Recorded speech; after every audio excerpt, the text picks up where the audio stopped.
Have you ever had one of those days where you're aimlessly wandering around the rice fields on Sibuyan Island in the Philippines? Then out of nowhere, you bump into someone you never expected. Well, this was one of those days. Hello. Hello. How are you? Nice and fine. Yeah, using the Carabao? Yes. Carabao power, eh? Yes. Mr. Monzana. What's Mr. Monzana doing? I'm carrying the rice to the Oh, it's to the stock room. it's the milled rice. Yes. Will the Carabao pull it all the way? Yes. Like a sleigh. Old style. Like a sleigh. like a Santa Like sleigh. Santa Claus. This is Filipino Santa Claus, eh? Yes. Yeah, this is, how far will he go? There in that Oh, to that building over there. Well, that's pretty old school. Yeah. Now, of course, there was nothing more I wanted to do than run over there and help Mr. Monzana, I mean Filipino Santa, to load up his sleigh. But of course, someone had to hold the camera. And if I'm being honest, those sacks of rice look pretty darn heavy. 1, 2, 3. I would help, but I'm filming. I apologize. I'm a very bad helper. Santa's bad helper. Yeah, this is something else. Hey, and this must be Rudolph. Rudolph, the red nose, The black nose reindeer. the black nose Carabao. Hey, Rudolph, how are you, buddy? Look at you, eh? Are you gonna go? You going to the North Pole now?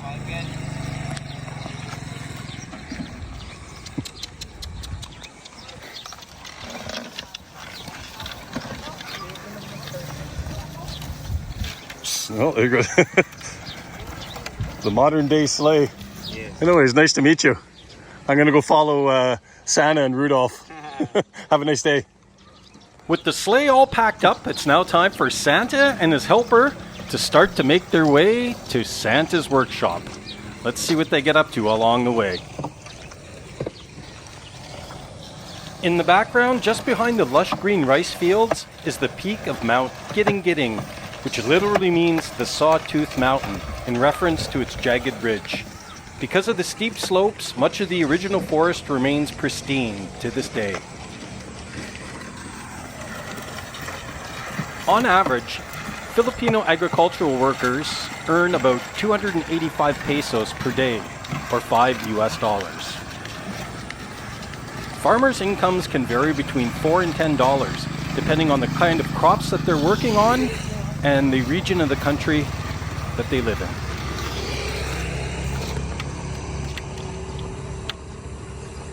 Looks like Rudolph is tired. He's taking a union break. Oh, I see what he's doing. Yeah, he does. No one can say he doesn't give a poop about his job. As a result of their low income, it's almost impossible for farmers to break out of poverty. Despite subsistence earnings and a myriad of challenges facing farmers in the Philippines, they teach me daily what it means to be happy, kind, and generous. It's my observation that poor people truly understand what it means to be in need, and more often than not, share what little they have with those around them. Whether it's their last bowl of rice, shot of rice wine, or simply flashing you a big smile when you pass by and wave, I continue to be inspired by the infectious friendliness of the locals in the countryside. This was obviously not Rudolph's first trip to Santa's workshop, because he pulls right in and basically leaves the cart on the closest spot where the sacks of rice need to be piled. That's pretty good teamwork. Again, for the record, I should reiterate that of course I wanted to rush over and help pile those heavy sacks of rice, but without a production team, I was left holding the camera. That's my story, and I'm sticking to it. You have many more loads to do? Do you have more to do? Yeah.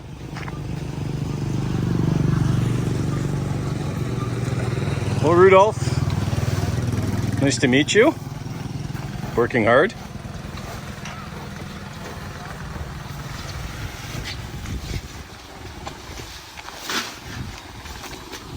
Thank you, Filipino Santa Claus. It's been an honor.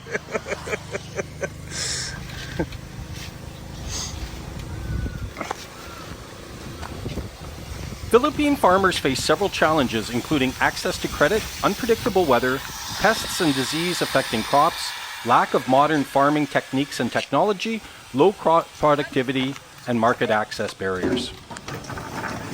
Have a nice day. Cheers. Thank you. Thank you. Oh, that's the old style of drying palay. Yeah, it sure is. I haven't seen this in a long, long time. Works pretty good though, eh? Pretty efficient. National animal of the Philippines. Carabao, right? Yeah.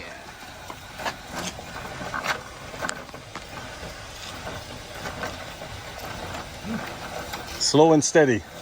But strong. Very strong, yeah. The people are quite strong too.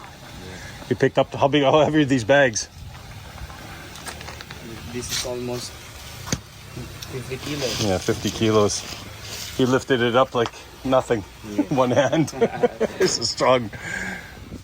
Only a few steps down the road, I bumped into this young girl walking with her grandfather, and they didn't have Carabao power, but they were using their own power. But she was singing and skipping along the way, and it reminded me of about when I was her age, hanging out with my grandpa back on the farm. So some lovely memories I'm sure she'll have for the future. If you like what you see in this video, feel free to leave a comment, and please don't forget to hit the subscribe, like, and share buttons. And we'll see you in the next one.